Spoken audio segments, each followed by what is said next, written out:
The headlines are stark and alarming. Chinese Coast Guard blasts Philippine vessel with water cannon near Ayungin Shoal.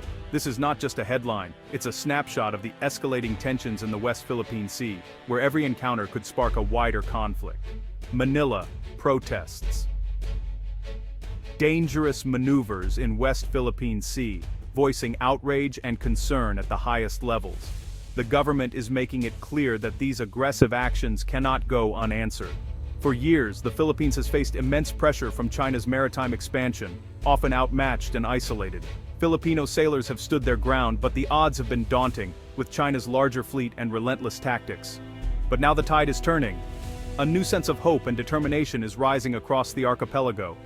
On November 1, 2025, a new chapter begins. Not just with words, but with action. The Philippines is moving from protest to preparation, from reaction to readiness. Deep in Palawan, U.S. Navy Seabees and Filipino engineers are building naval repair and maintenance facilities, concrete proof of a revitalized alliance. This partnership is more than symbolic, it's a hands-on effort to strengthen the country's maritime backbone. These aren't just buildings, they're a strategic shift. Each structure represents a step toward greater security and self-reliance. New piers, workshops and fuel depots are rising, boosting morale and capability for Filipino sailors and Marines. These upgrades mean faster repairs, longer patrols, and a stronger presence at sea. The goal is clear: keep Philippine ships on patrol longer, slashing repair times and countering China's gray zone tactics. With these facilities, the Navy can respond faster and stay at sea when it matters most. This is deterrence in action, not just protest.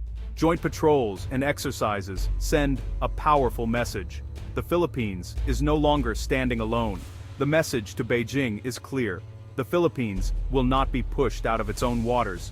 Filipino sailors are more determined than ever to defend their territory. These facilities are game changers, ensuring international law, not brute force, governs the South China Sea. The world is watching to see if rules, not might, will prevail. For the first time in years, the Philippines is not standing alone. The alliance with the U.S. brings new confidence and capability to the region. With U.S. support, it's hardening its defenses and demonstrating real resolve. Training, technology, and shared intelligence are making a difference on the ground and at sea. This isn't about starting conflict, it's about preventing one. The goal is peace through strength, ensuring stability for future generations. The new infrastructure is a physical promise between allies, a commitment that goes beyond words and treaties. The stakes are high, not just for the Philippines, but for the entire region. What happens here will echo across Southeast Asia and beyond. The world is watching as the Philippines transforms from a target to a player. Every move is scrutinized, every decision matters. The drama is real, and the outcome will shape the future of the West Philippine Sea. The resolve of the Filipino people is being tested like never before. The era of passive resistance is over. A new era of active defense has begun. The Philippines is standing tall, ready to defend its sovereignty and secure its future. Palawan is now the heart of the Philippines' new defensive posture, a strategic pivot point in the nation's efforts to secure its maritime borders and project strength in the region. Key sites like Oyster Bay and Balabac Island are being transformed into advanced naval hubs, with construction crews working around the clock to upgrade facilities and expand capabilities. U.S. and Filipino teams are collaborating closely, building state-of-the-art repair shops, maintenance yards and modern piers designed to handle the latest naval vessels and support rapid deployment. Damaged ships no longer need to return to Luzon. They can be repaired and resupplied right on the front line, drastically reducing turnaround times and keeping the fleet mission ready. This means more ships on patrol, less downtime, and a constant, vigilant watch over the West Philippine Sea where tensions and challenges are ever present. Oyster Bay offers a secure, sheltered harbor for naval operations, while Balabac Island stands guard over the vital Balabac Strait, a maritime choke point crucial for regional security and trade. These aren't massive U.S. bases, but rather shared sites that enhance Philippine capabilities, support rotational U.S. forces, and foster deeper military cooperation between allies.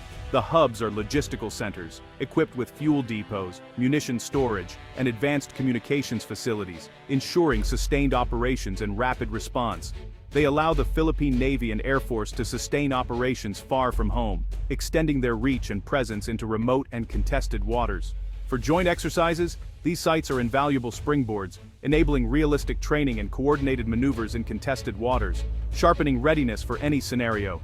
Every concrete block laid by the Seabees is a step toward a stronger, more resilient Philippine shield, reinforcing the nation's resolve to defend its sovereignty. The quiet construction in Palawan is building more than infrastructure. It's building deterrence, sending a clear message that the Philippines is committed to protecting its interests. These hubs are the backbone of a new, persistent presence in the West Philippine Sea, ensuring that Philippine forces are always ready and visible. The Philippines is no longer just reacting. It's preparing to defend, standing firm and resolute in the face of growing regional challenges. These new facilities are a strategic game-changer. They counter China's advantage of proximity, letting Philippine ships stay on station longer and respond faster. With forward bases, ships can refuel and crews can rotate without leaving the contested zone. Enhanced surveillance and communications turn these hubs into nerve centers, improving maritime domain awareness. The Philippines can now anticipate and deter, not just react.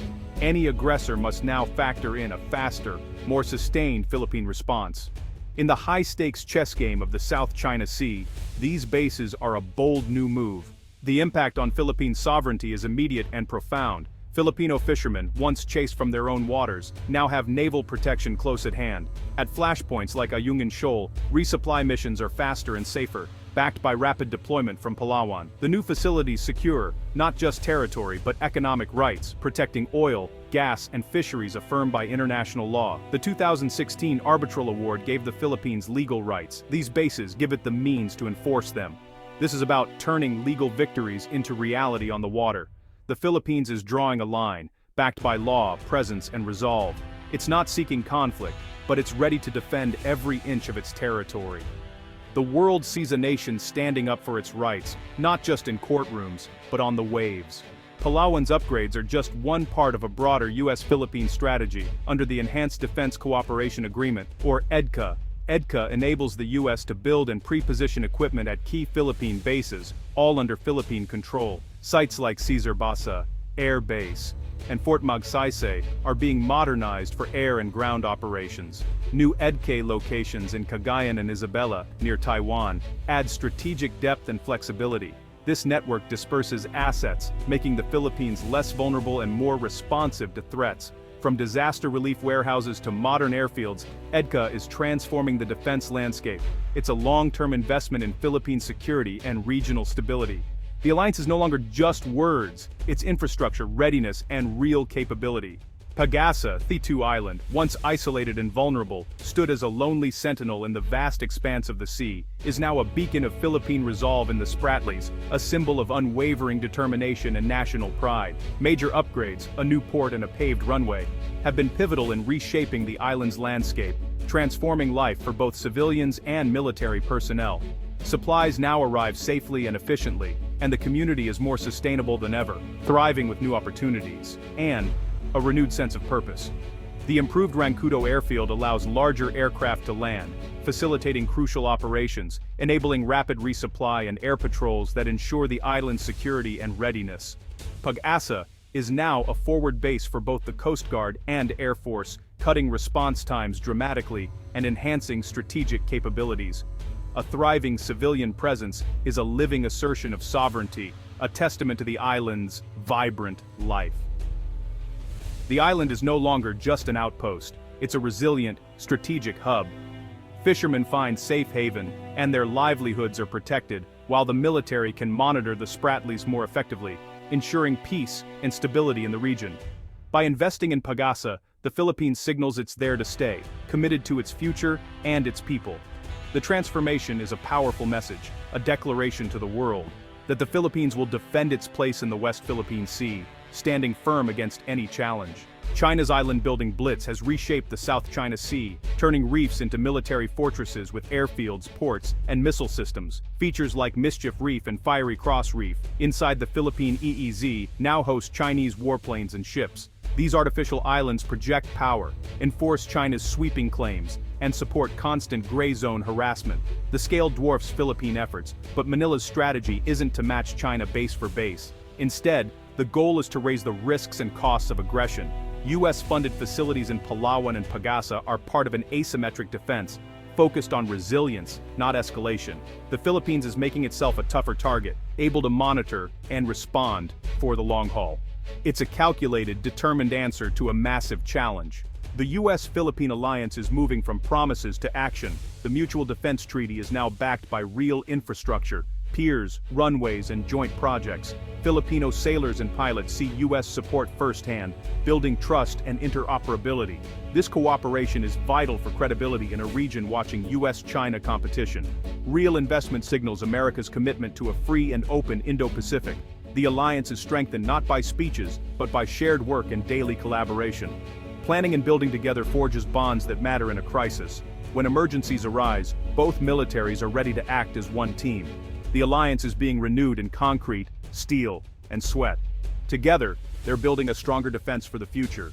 The Philippines' path forward is one of determined self-reliance, backed by a robust alliance. US-funded facilities aren't a magic fix, but they level the playing field and empower the Philippines to assert its sovereignty. The strategy is smart, credible defense, not provocation. With new hubs, the Philippines can patrol, protect, and persist in contested waters. This marks a turning point. Active deterrence, not just reaction. The hum of construction is the sound of a stronger future. The Philippines is charting its own course, ensuring its flag flies proudly over its islands and seas. In the West Philippine Sea, the nation stands firm, its rights defended, its people protected, its sovereignty secure.